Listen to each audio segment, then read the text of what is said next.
The papyrus, put it on my table every month. I don't wanna be sad. Don't even try to hide it. No, I don't wanna lose it. And you see how it is, it's so inviting. The papyrus, we're all so alive. The papyrus.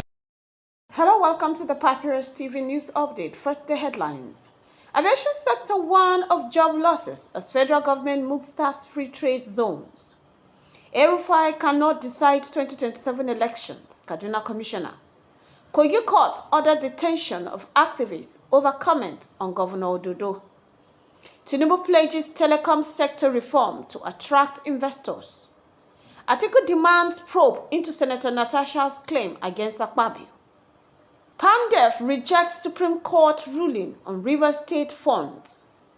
Court nullifies JAMB's age limit for university admission. Now the news in details.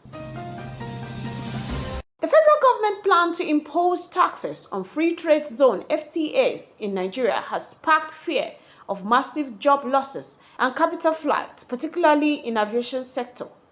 Industry stakeholders warn that the move could deter foreign investment as major aviation companies operating within the FTZs at Murtala Mohammed Airport, MMA, Lagos, including Ezeku Jets, Aviation Nigeria, and NAHCO free zones, currently benefit from tax exemption.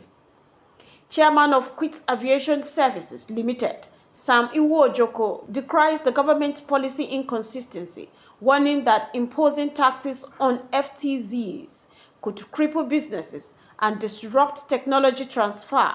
He revealed that Ezeku Jet may be forced to lay off 80% of its 160 employees if the new tax policy takes effect.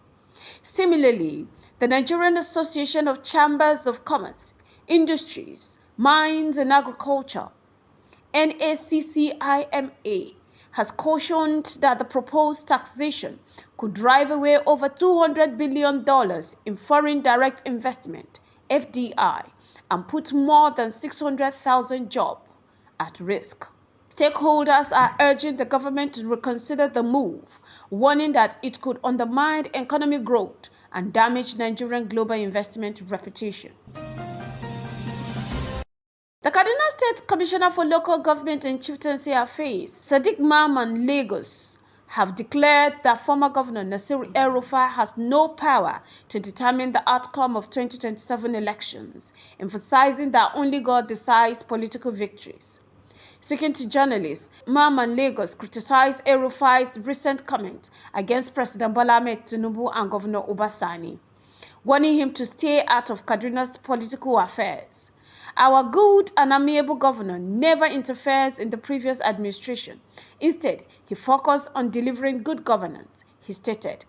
He further noted that Governor Obasani has reversed several unpopular policies introduced by El-Rufai, including reinstating deposed traditional rulers, reducing high tuition fee, returning confiscated property to rightful owners. Meanwhile, all 255 councillors in Kaduna have declared their support for President Tinubu and Governor Obasani's re-election in 2027, insisting there will be no vacancies in the Sorok or Sakashim Ibrahim House come 2027.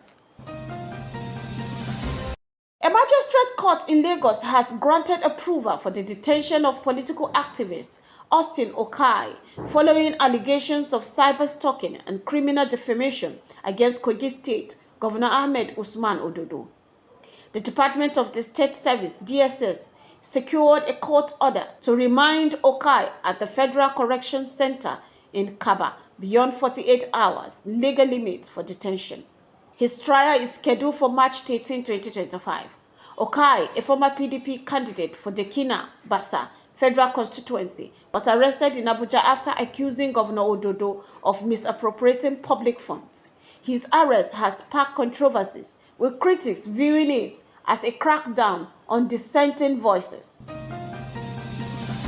President Bola Ahmed Tinubu has assured telecom investors of a regulatory framework review aimed at aligning Nigeria's telecom sector with global best practices. Tinubu reaffirms his commitment to pro-business policies and tax reform that encourage investment. We are prepared to learn from global best practices. If there is anything we can copy from India's telecom success, we are ready to do so, Tinubu stated. Mittal praised the president's economic reform, comparing them to India's 1991 liberation, which transformed the country's economy. He also commended the removal of petrol subsidy, stating that Tinubu's policies will create a lasting economic legacy. The Minister of Communication, Innovation and Digital Economy, Bosun Tijani, also highlighted the recent approval of fiber optic and undersea cable as critical national asset, ensuring their protection and further stimulating industry's growth. In another development, former Vice President Atiku Abubakar has called for an independent and transparent investigation into Senator Natasha Akpoti-Uduaghan's allegation of sexual harassment and intimidation against Senate President Senator Godswill Akpabio. Atiku described the claim as serious and said they must not be ignored. He stressed that the Senate, as the people's voice, must uphold integrity and dignity. With only 4 women in the Senate, female legislators must be able to serve without fear of harassment, he stated. He urged President Bola Ahmed Tinubu and the Senate to ensure justice is served, saying the outcome would reflect Nigerians' commitment to accountability and gender inclusion. Pan-Nigerian Delta Forum, PANDEF, has condemned the Supreme Court's decision to suspend federal allocation to Rivers State, warning of economic hardship for residents. PANDEF spokesperson Obiowovbi Ominimini said the ruling unfairly punishes the people over a political dispute. Rivers States play a key role in Nigeria's economy. Blocking its funds only hurts citizens who depend on this allocation, he said. The group called for a review of the judgment, emphasizing that political disagreement should not interfere with governance and development.